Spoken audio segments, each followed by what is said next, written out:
कहानी की शुरुआत होती है भविष्य में, जहां इंसानों की जिंदगी पूरी तरह से मशीनों से चलती है। सभी लोग छोटे से छोटा काम करने के लिए भी टेक्नोलॉजी का सहारा लेते हैं। लेकिन फिर हम ग्रे नाम के एक आदमी को देखते हैं जो इस टेक्नोलॉजी की दुनिया से हटकर एक आम मैकेनिक का काम करता है। उसकी पत्नी आशा कोबाल्ट नाम की एक टेक कंपनी में काम करती थी। एक दिन एक गाड़ी को ठीक करने के बाद जब ग्रे उसकी डिलीवरी करने जा रहा था तो उसने आशा को भी अपने साथ चलने को कहा ताकि वापस आते समय वो आशा की गाड़ी में आ जाए। कुछ ही देर में वो दोनों समुद्र किनारे एक सुनसान जगह पर पहुंचे। थोड़ा अंदर जाने पर वो एक आलीशान घर तक आए जहां ग्रे का क्लाइंट एरॉन रहता था। एरॉन एक अरबपति टेक जीनियस था।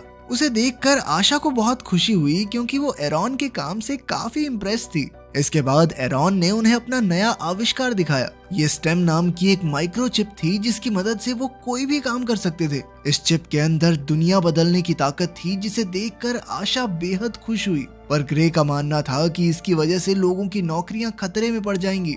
बाद में जब वो घर लौट रहे थे तो ग्रे ने कहा कि ऐसे आविष्कार उसके जैसे लोगों का धंधा ठप करके रहेंगे। पर तभी ग्रे ने देखा कि उनकी गाड़ी तो कहीं और ही जा रही थी। ग्रे ने गाड़ी को मुड़ने की कमांड दी और खुद ब्रेक्स लगाने की कोशिश भी की, पर कोई फायदा नहीं हुआ। जल्द ही वो गुंडों के मोहल्ले में आ पहुंचे जहां उनकी गाड़ी की जोरदार टक्कर हो गई। तभी 4 आदमियों ने वहां आकर ग्रे और आशा को बाहर निकाला। उसी वक्त एक पुलिस ड्रोन पूरी घटना की रिकॉर्डिंग कर रहा था। वो गुंडे ग्रे और आशा को पीटने लगे तो ग्रे ने उन्हें पैसों का भी ऑफर दिया। पर तब फ्रिस्क नाम का एक गुंडा हंसने लगा। उसने आशा के पास जाकर उसके सीने में गोली मार दी। जब ग्रे ने उस पर हमला किया तो फ्रिस्क ने उसे भी गोली मार दी जिससे वो पूरी तरह पैरालाइज हो गया। इसके बाद गुंडे चले गए और ग्रे की आंखों के सामने आशा ने दम तोड़ दिया। इसके 3 महीने बाद हम देखते हैं कि ग्रे हॉस्पिटल में अब भी पैरालाइज था। उसकी माँ उसे व्हील चेयर में लेने आई और उसके घर पर उसकी मदद के लिए अलग अलग मशीन्स लगा दी गई। लेकिन आशा की मौत से ग्रे बहुत गहरे सदमे में था।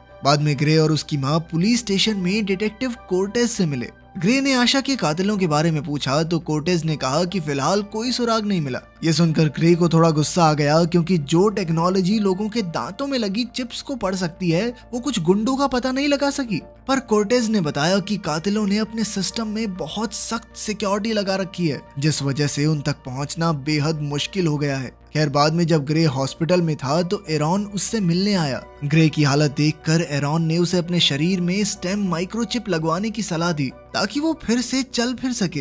एरॉन ने कहा कि इसके लिए उसकी सर्जरी होगी पर यह बात एक खुफिया राज रहनी चाहिए। मगर ग्रे ने कहा कि वो जीने की कोई इच्छा नहीं रखता। पर फिर एरॉन कहने लगा कि अगर आशा होती तो वो भी यही चाहती। ये सुनकर आखिरकार ग्रे माइक्रोचिप लगवाने के लिए राजी हो गया। फिर एरॉन की लैब में कुछ डॉक्टर्स ने ग्रे के शरीर में वो स्टेम माइक्रोचिप लगा दी जिसके बाद ग्रे के हाथ पैर पहले की तरह चलने लगे। तब एरॉन काफी खुश हुआ और उसने ग्रे को एक एग्रीमेंट साइन करने को कहा। ग्रे ने तुरंत एग्रीमेंट पर साइन कर दिया और दुनिया के सामने पैरालाइज होने का नाटक करने को तैयार हो गया। बाद में घर लौटकर उसे डिटेक्टिव कोर्टेज का पार्सल मिला जिसमें आशा के केस के कुछ सबूत थे। असल में ये उस घटना की ड्रोन फुटेज थी। वीडियो देखने के बाद अचानक उसे किसी की आवाज सुनाई दी। ये आवाज उसके अंदर लगी उस माइक्रोचिप की थी जिसे सुनकर ग्रे के होश उड़ गए। स्टेम ने कहा कि उसे हैरान होने की जरूरत नहीं है क्योंकि सिर्फ वही उसकी आवाज सुन सकता है। इसके बाद स्टेम ने फुटेज देखकर कहा कि उन गुंडों के पास बंदूकें नहीं थी बल्कि उनके टेक्नोलॉजी से बने हाथों से ही गोलियां निकल रही हैं।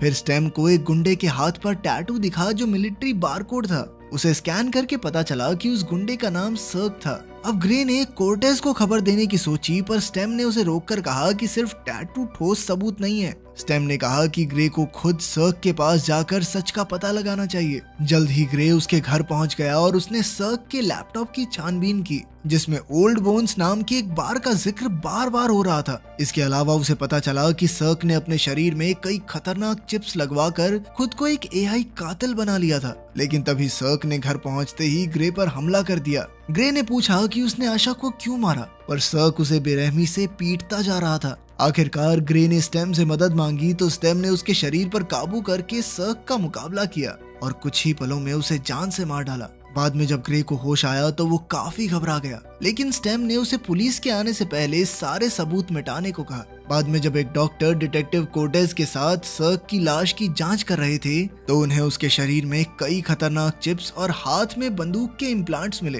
कोर्टेज को खबर मिली कि सर्क के घर में मशीन ऑयल वाले जूतों के निशान मिले हैं जिससे उसे लगा कि ये शायद किसी मैकेनिक का काम है। कुछ दिन बाद ग्रे एरॉन की लैब में चेकअप के लिए गया तो एरॉन काफी गुस्से में था क्योंकि उसे ग्रे की पूरी खबर थी और वो जानता था कि उसने सर्क की हत्या की है। एरॉन ने उसे एग्रीमेंट याद दिलाकर कहा कि वो टेक्नोलॉजी का गलत इस्तेमाल नहीं कर सकता।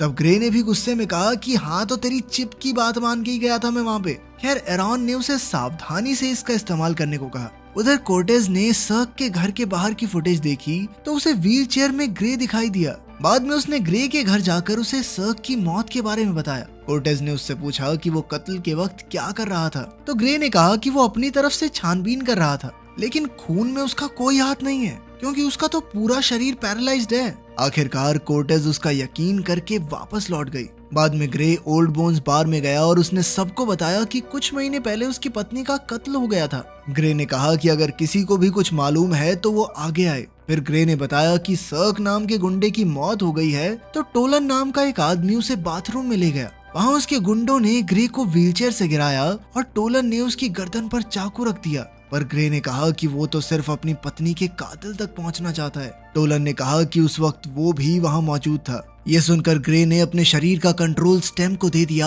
और अचानक उसने सभी गुंडों की धुलाई शुरू कर दी। फिर वो टोलन को पकड़कर उसका चेहरा काटने लगा, लेकिन तभी टोलन ने खुलासा किया कि फिस्क नाम के एक आदमी ने उन्हें आशा को मारने के लिए पैसे दिए थे। तभी अचानक स्टेम ने ग्रे को बताया कि एरॉन स्टेम का सिस्टम बंद करने की कोशिश कर रहा है, जिससे ग्रे फिर से पैरालाइज हो जाएगा। फिर स्टेम ग्रे को जेमी नाम के एक हैकर के पास ले गई। वहीं बार में फिस्क और उसके गुंडों ने देखा कि टोलन की मौत हो गई थी। फिस्क ने टोलन की आंखें स्कैन करके हत्यारे का पता लगाया। उधर ग्रे ने जेमी के पास जाकर उसे स्टेम का इनपुट गार्ड निकालने को कहा। इनपुट गार्ड स्टेम का वो प्रोग्राम था जो स्टेम को अपनी मर्जी से कुछ भी करने से रोकता था। इसे निकालते ही एरॉन बाहर से स्टेम को कंट्रोल नहीं कर पाएगा। जल्द ही जेमी ने इनपुट गार्ड निकाल दिया, पर अब सिस्टम को फिर से शुरू होने में थोड़ा वक्त लगेगा। तभी जेमी ने देखा कि फिस्क और उसके गुंडे उनकी ही तरफ आ रहे थे और वो तुरंत ही घर से भाग निकली। जल्द ही फिस्क के गुंडों ने ग्रे को घेर लिया और तभी एरॉन की सिक्योरिटी टीम भी वहां आ गई।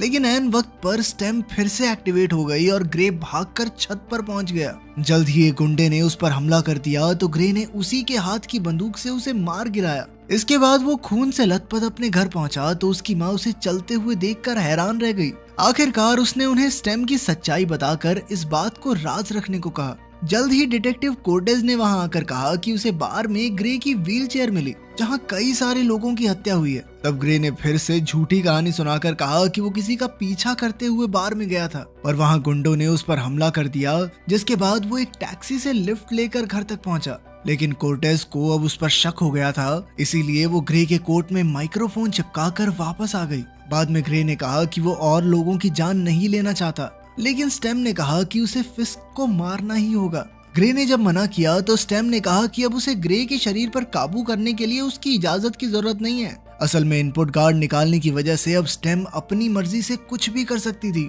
स्टेम ने कहा कि अगर ग्रे ने फिस्क को नहीं मारा तो फिस्क उसे मार डालेगा। ये सुनने के बाद ग्रे फिस्क को मारने के लिए निकल पड़ा। इधर उसकी बातें सुनकर कोर्टेज भी उसके पीछे निकल पड़ी। कुछ ही देर में ग्रे को अपनी जेब में माइक्रोफोन मिला और उसने देखा कि कोर्टेज उसका पीछा कर रही थी। तब स्टेम ने कोर्टेज की गाड़ी को हैक करने की कोशिश की, पर वो एक मैकेनिकल कार थी, इसलिए उसने दूसरी इलेक्ट्रिक गाड़ी को हैक करके कोर्टेज की गाड़ी से टकरवा दिया। इसी मौके का फायदा उठाकर ग्रे भाग निकला और कोर्टेज ने वापस ग्रे के घर जाकर उसकी माँ से सच्चाई जानने की कोशिश की। वहीं दूसरी ओर ग्रे ने फिस्क के घर जाकर उस पर बंदूक तान दी।